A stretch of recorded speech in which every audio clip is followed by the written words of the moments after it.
कभी कभी इतिहास में कुछ ऐसा जानने को मिलता है जो अद्वितीय है। ऐसी ही एक कहानी वाराणसी के एक महान तपस्वी बौद्ध भिक्षु की है, जो बौद्ध धर्म के धर्माचार्य उपगुप्त के नाम से प्रसिद्ध है। एक बार की बात है, भिक्षु उपगुप्त अपने विहार में सो रहे थे।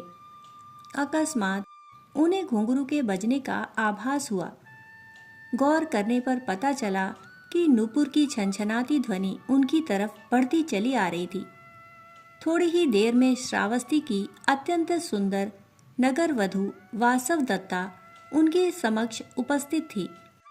वासव दत्ता के सौंदर्य से संपूर्ण श्रावस्ती प्रभावित था, किंतु वह स्वयं भिक्षु उपगुप्त के यौवन और प्रतिभा से प्रभावित होकर उन पर आसक्त थी। वासव दत्ता को इस तरह अकस्मात अपने सामने देख उपगुप्त को थोड़ा अचरज हुआ।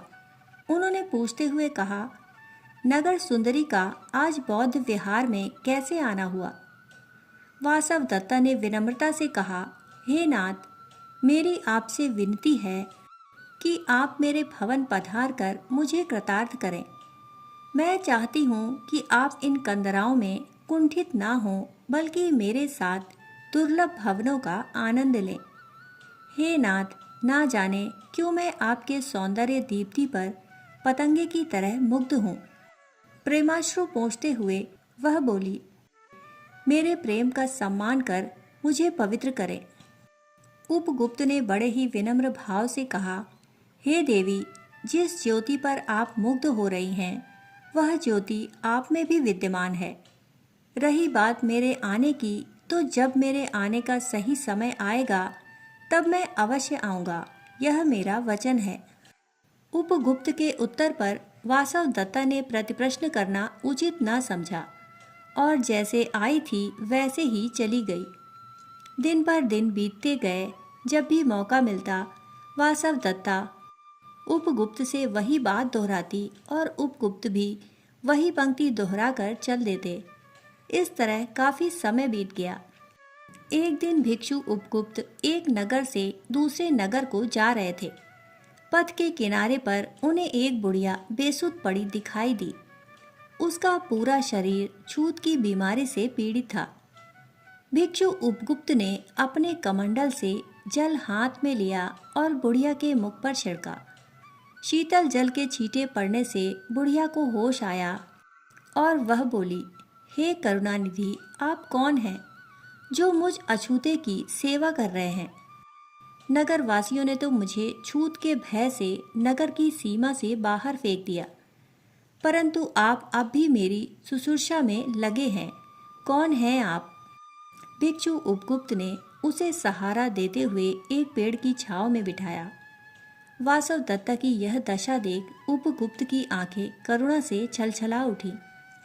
भिक्षु उपगुप्त धीरे से बोला, हे वासव दत्ते, मैं वही उपगुप्त हूँ जिसके प्रेम में तुम आकंठ डूबी हुई थी।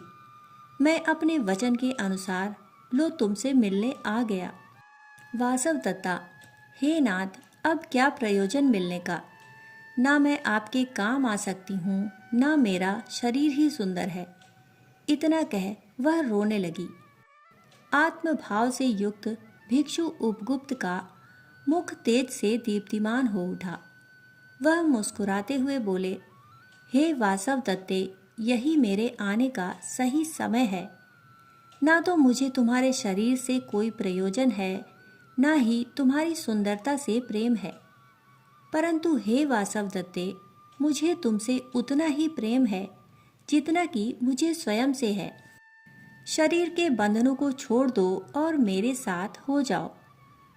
उपगुप्त की ज्ञान ज्योति में वासव दत्ता का सांसारिक मोह क्षण भर में समाप्त हो गया। वह आत्मज्ञान से जगमगा उठी। उसे मोक्ष का मार्ग मिल गया। सत्य तो यही है कि हमें अपने शरीर के सौंदर्य से अधिक आत्मा के सौंदर्य पर ध्यान देना चाहिए।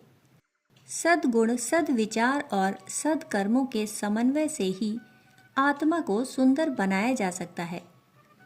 यह कहानी भौतिक आकर्षण, क्षणभंगुर सुंदरता और वासना से परे जाकर आध्यात्मिक प्रेम, करुणा और आंतरिक शांति के महत्व को दर्शाती है।